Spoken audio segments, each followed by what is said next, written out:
بسم اللہ الرحمن الرحیم۔ السلام علیکم ورحمۃ اللہ وبرکاتہ۔ بسم اللہ الرحمن الرحیم۔ عزیز طلباء، آج کی اس ویڈیو کے اندر ہم بحث نمبر 7 پڑھیں گے۔ ہماری آج کی اس بحث کی عبارت ہے وصح بیع درہمین ودینار بدرہم ودینارین وبيع كر بر وكر شعير بكري بر وكري شعير، هذا عندنا. وأما عند زفر والشافعي رحمهما الله فلا يجوز، لأنه قابل الجملة بالجملة، ومن ضرورته الانقسام على الشيوع، وفي صرف الجنس إلى خلاف الجنس تغيير تصرفه. قلنا المقابلة المطلقة تحتمل الصرف المذكور وليس فيه تغيير تصرفه، لأن موجبه ثبوت الملك في الكل بمقابلة الكل، فيكون الدرهمان في مقابلة الدينارين والدينار في مقابلة الدرهم، ويكون كر البر في مقابلة كري الشعير وكر الشعير في مقابلة كري البر. وبيع 11 درهما ب10 دراهم ودينار، بأن يكون 10 دراهم ب10 دراهم بقي درهم بمقابلة دينار. وبيع درهم صحيح ودرهمين غلتين بدرهمين صحيحين ودرهم غلة.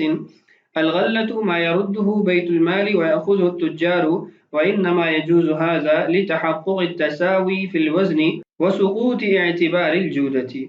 یہ تھی آج کی ہماری بحث کی عبارت۔ اس عبارت کے اندر صاحب کتاب نے 4 مسائل ذکر کیے ہیں۔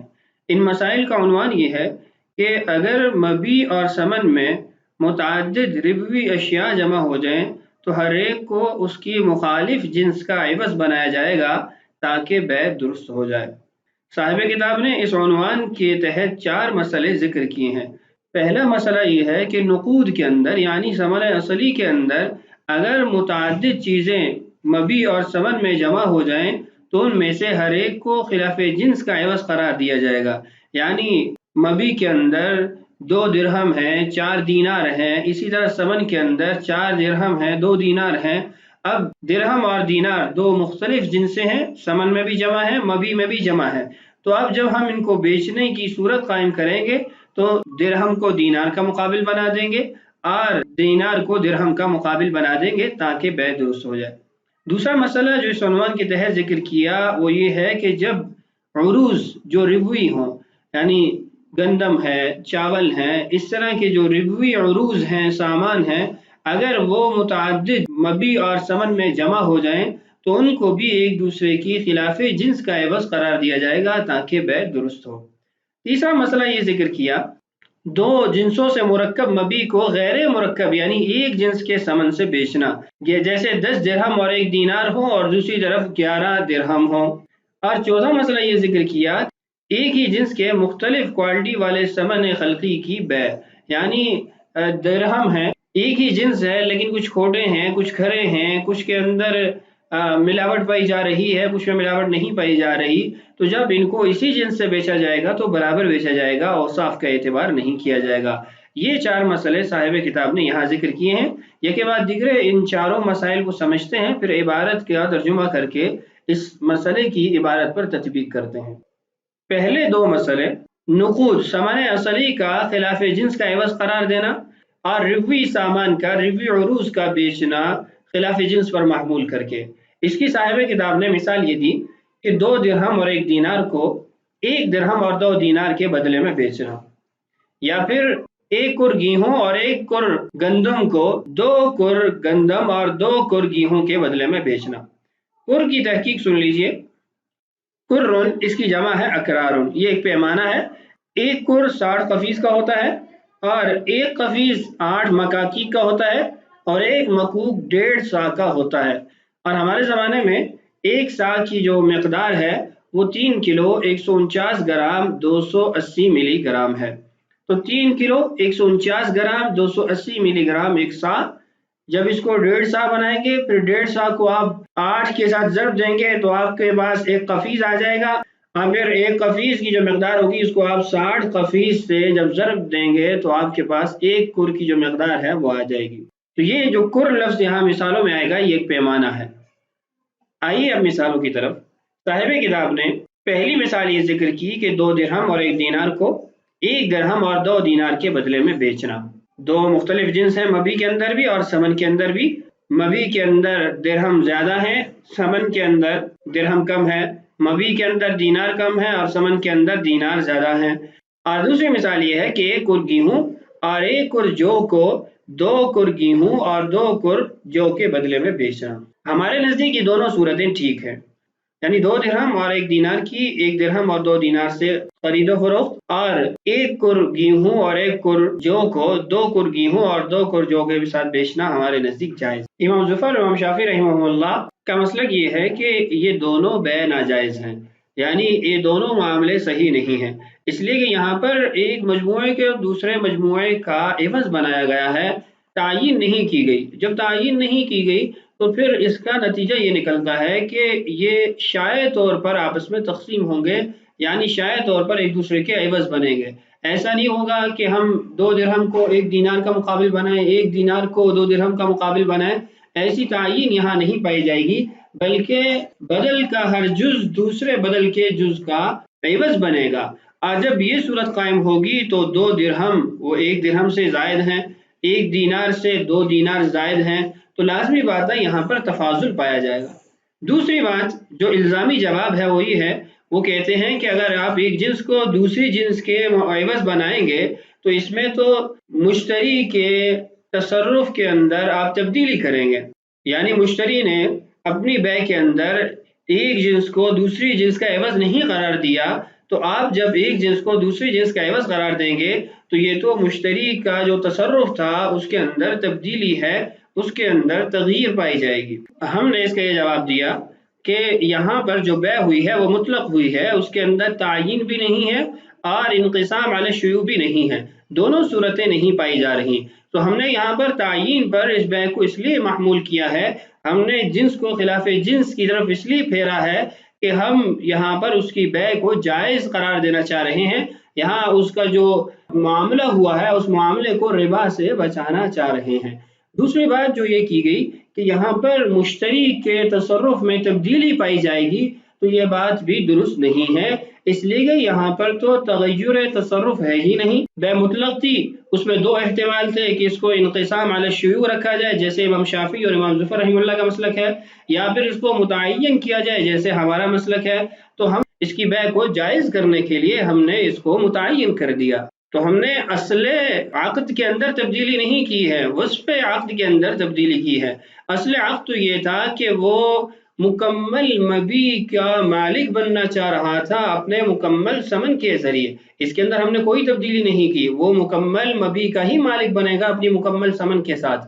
لیکن جو وصف تھا کہ اس کو متعین کریں یا اس کو انقسام علی الشیوع کریں، تو ہم نے متعین کیا، اس لیے کہ متعین کرنے کے اندر اس کی ملکیت ثابت ہونی تھی اور ربا سے بھی اس نے بچنا تھا۔ آئیے اس مسئلے کی عبارت پڑھتے ہیں۔ وَصَحَّ بَيْعُ دِرْهَمَيْنِ وَدِينَارٍ بِدِرْهَمٍ وَدِينَارَيْنِ، 2 درہم اور 1 دینار کا 1 درہم اور 2 دینار کے بدلے بیچنا جائز ہے۔ وَبَيْعُ كُرٍّ بُرٍّ وَكُرٍّ شَعِيرٍ بِكُرَّيْ بُرٍّ وَكُرَّيْ شَعِيرٍ، اور اسی طریقے سے 1 کر گیہوں اور 1 کر جو کا بیچنا 2 کر گیہوں اور 2 کر جو سے جائز ہے۔ ھذا عندنا، یہ ہمارا مسلک ہے۔ 2 صورتیں آ گئیں، پہلی صورت مختلف نقود کا باہم تبادلہ ہے اور دوسرے میں باہم مختلف عروض کا آپس میں تبادلہ ہے۔ وَأَمَّا عِنْدَ زُفَرَ وَالشَّافِعِيِّ رَحِمَهُمُ اللَّهُ فَلَا يَجُوزُ، امام ظفر امام شافعی رحمہ اللہ کے نزدیک جائز نہیں ہے۔ وجہ کیا ہے؟ لِأَنَّهُ قَابَلَ الْجُمْلَةَ بِالْجُمْلَةِ، اس لیے کہ اس نے مجموعے کو مجموعے کا بدل قرار دیا۔ وَمِنْ ضَرُورَتِهِ الْانْقِسَامُ عَلَى الشُّيُوعِ، اور مجموعے کو مجموعے کا بدل قرار دینا یہ اس بات کا تقاضا کرتا ہے کہ یہاں پر جو تقسیم ہوگی مبی اور ثمن کی وہ شائع ہوگی، متعین نہیں ہوگی۔ اور دوسری بات وَفِي صَرْفِ الْجِنْسِ إِلَى خِلَافِ الْجِنْسِ تَغْيِيرُ تَصَرُّفِهِ، اور جو آپ نے ایک جنس کو دوسری جنس پر محمول کیا، خلاف جنس کا اس کو عوض قرار دیا، تغییر تصرفه، اس کے اندر اس کے تصرف کے اندر تبدیلی پائی جا رہی ہے، آپ نے اس کے تصرف کو تبدیل کر دیا ہے۔ ہمارا جواب کیا ہے؟ قلنا، ہم نے کہا کہ یہ مطلق جو مقابلہ پایا جا رہا ہے، مطلق جو عوض کی صورت پائی جا رہی ہے، یحتمل الصرف المذکورہ، ہم نے جو اوپر خلاف جنس کی طرف اس کو پھیرا جو پہلے ذکر کر دیا گیا اس کا بھی احتمال رکھتا ہے۔ ولیس فیہ تغییر تصرفہ، اس کے اندر اس کے تصرف کی تبدیلی لازم نہیں آتی، لأن موجبہ ثبوت الملک فی الکل بمقابلۃ الکل، اس لیے کہ اس کے تصرف سے یہ بات لازم آتی ہے کہ اس کو مکمل ثمن کے بدلے میں مکمل مبیع کی ملکیت حاصل ہو۔ فیکون الدرہمان فی مقابلۃ الدینارین، تو اس صورت کو قائم کرنے کے لیے کہ مکمل ملکیت اس کو مبیع پر حاصل ہو جائے، اپنے مکمل ثمن کے بدلے میں 2 درہم 2 دینار کے مقابل ہوں گے، والدینار فی مقابلۃ الدرہم، اور 1 دینار 1 درہم کے مقابلے میں ہوگا۔ ویکون کر البر فی مقابلۃ کری الشعیر، اور 1 گیہوں کا کر 2 جو کے کر کے مقابلے میں ہوگا، اس کے عوض میں ہوگا۔ وکر الشعیر فی مقابلۃ کری البر، اور 1 کر جو وہ 2 کر گیہوں کے مقابلے میں ہوگا۔ یہ تھا پہلا اور دوسرا مسئلہ اس عنوان کے تحت۔ تیسرا مسئلہ یہ ہے کہ غیر مرکب مبیع کو مرکب مبیع سے بیچنا۔ اس کی مثال صاحب کتاب نے یہ دی کہ 11 درہم کو 10 درہم اور 1 دینار کے بدلے میں بیچنا، تو ہمارے نزدیک یہ بے بھی درست ہے، اس لیے کہ 10 درہم 10 درہم کے مقابلے میں ہو جائیں گے، اور جو 11واں درہم ہے وہ دینار کے مقابلے میں ہو جائے گا۔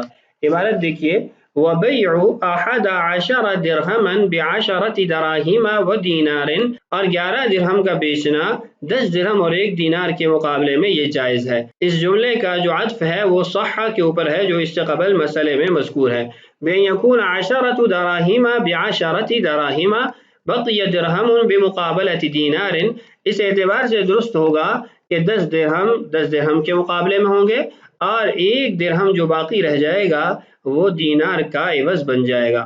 چوتھا مسئلہ یہ ہے کہ ایک ہی جنس کے مختلف اوصاف رکھنے والے ثمن خلقی کی بیع، تو ہمارے نزدیک یہ بھی جائز ہے، اس لیے کہ سونا چاندی کے اندر وزن کا برابر ہونا یہ شرط ہے، نہ کہ اس کی کوالٹی اور عمدگی کا برابر ہونا، اوصاف کا اعتبار نہیں کیا جائے گا۔ عبارت دیکھیے، وَبَيْعُ دِرْهَمٍ صَحِيحٍ وَدِرْهَمَيْنِ غَلَّتَيْنِ بِدِرْهَمَيْنِ صَحِيحَيْنِ وَدِرْهَمٍ غَلَّةٍ، صاحب کتاب نے اس کی مثال یہ دی کہ ایک صحیح درہم اور 2 ایسے درہم جن کو بیت المال قبول نہیں کرتا، اس کو بیچنا 2 ایسے درہموں سے جو صحیح ہوں اور ایک ایسے درہم سے جس کو بیت المال قبول نہ کرتا ہو درست ہے۔ یعنی مبیع کے اندر 2 درہم ہیں جو بیت المال میں مقبول نہیں ہیں اور 1 درہم صحیح ہے، اور ثمن کے اندر 2 درہم صحیح ہیں اور 1 درہم ایسا ہے جس کو بیت المال قبول نہیں کرتا، تو ہمارے نزدیک یہ جائز ہے، اس لیے کہ یہاں پر اوصاف کا اور اس کی عمدگی کا اعتبار نہیں کیا جاتا، وزن کا اعتبار کیا جاتا ہے، وزن دونوں کا برابر ہے، دونوں طرف 3 درہم ہے۔ الغلہ کس کو کہتے ہیں، اس کی بھی آگے تفصیل بیان کی گئی ہے۔ الغلۃ ما يرده بیت المال ويأخذه التجار، غلہ کہتے ہیں ایسے درہم کو جس کو بیت المال رد کر دے، اس کو قبول نہ کرے، اور تاجروں کے ہاں اس کا تعامل ہو، تاجر اس کو قبول کرتے ہوں۔